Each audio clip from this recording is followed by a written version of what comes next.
Now we move to question 4. Here you can see, according to text, the nurses should particularly stand for patients' best interest when. And as I have already mentioned that whenever there is a question according to a text, most probably you will get the answer from at the end of the text, not in the beginning. The major reason is according to text means usually they are asking about the summary of the text.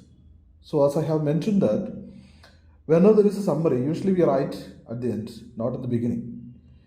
Introductory part is the purpose of text and conclusion mostly at the end.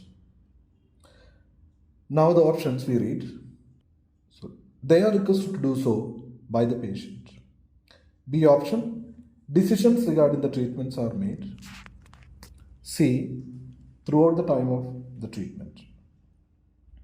First we move to the end of the passage.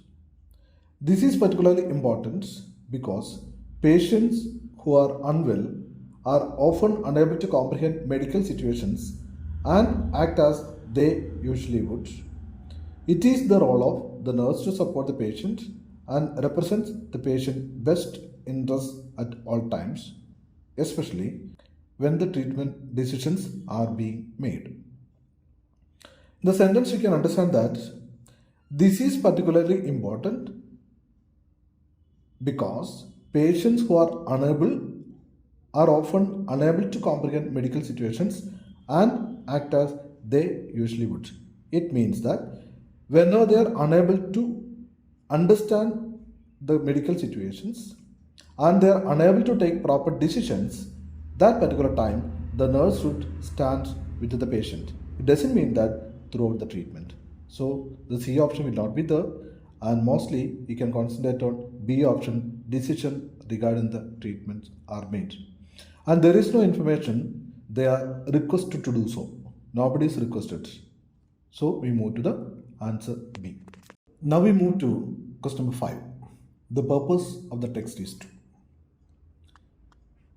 As I already mentioned, when there is a question regarding the purpose, mostly your answer will be at the beginning, not at the end. Now we move to the options. Option A, give information on different types of difficult patients. B, explain how patients can be difficult. C, suggest effective ways to deal with difficult patients. Make sure you understand the keywords and underline the keywords of each options. Option A, different types of difficult patients. B, patients can be difficult. C, effective ways to deal with. Now we move to the text.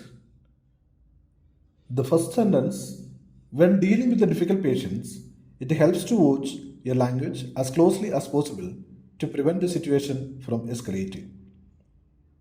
The second sentence, usually difficult, angry and manipulative patients will attempt you into a shouting match, pull your own angry emotions and attempt to bait you into becoming verbally aggressive.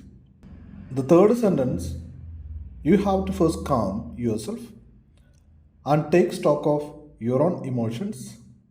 Then you need to address them calmly, avoiding so-called negative language. And from these sentences, you understand that usually difficult, angry, manipulative patients will attempt to draw you into a shouting match. That means they force you to win a shouting match. That particular situation, you have to be calm yourself and take stock of your own emotions, address them calmly. And the option A, different types of difficult patients. Once you move through the passage, there is no information about different types of difficult patients. B option, how patients can be difficult. There is no information how the patient can be difficult. C, effective ways to deal with. We get the answer from the second, third and fourth sentences. And there only it is mentioned that you have to be calm. So we reach the conclusion that C is the right answer. Question number 6. The registered nurse may. Option A. Record the administration of a medicine at a later time if they are busy.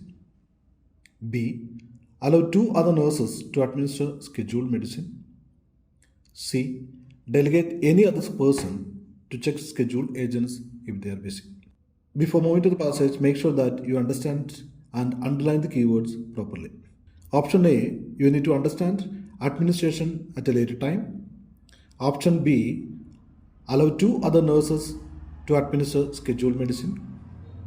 C, delegate any other person if they are busy. Now we move to the passage, and in the passage you can see that there are 5 major points. In the point number 4, immediately after the medicine has been administered, it must be recorded. Whereas in the options, record the administration of medicine at a later time. But whereas in the passage you can see that immediately you need to record. So it will be eliminated. In the option C, delegate any other person. But in the passage there is no information about delegate any other person. Who is that particular person? And at the end you can see that if they are busy, it can be given to any other person. The last part of the sentence, for whatever reason, any person who can check, read and write may be asked to check the medicines with the registered nurse, not alone. So there should be registered nurse with that particular person. And the fifth point, if the registered nurse who checked the medicine cannot for whatever urgent reason accompany the nurse to the patient, a second nurse may check the ampule, accompany the nurse to ensure it is administered to the correct patient. In this case, the third person's signature must also appear in the register. And the option you can see that allow two other nurses to administer scheduled medicine. So it matches with the option B from the point number 5.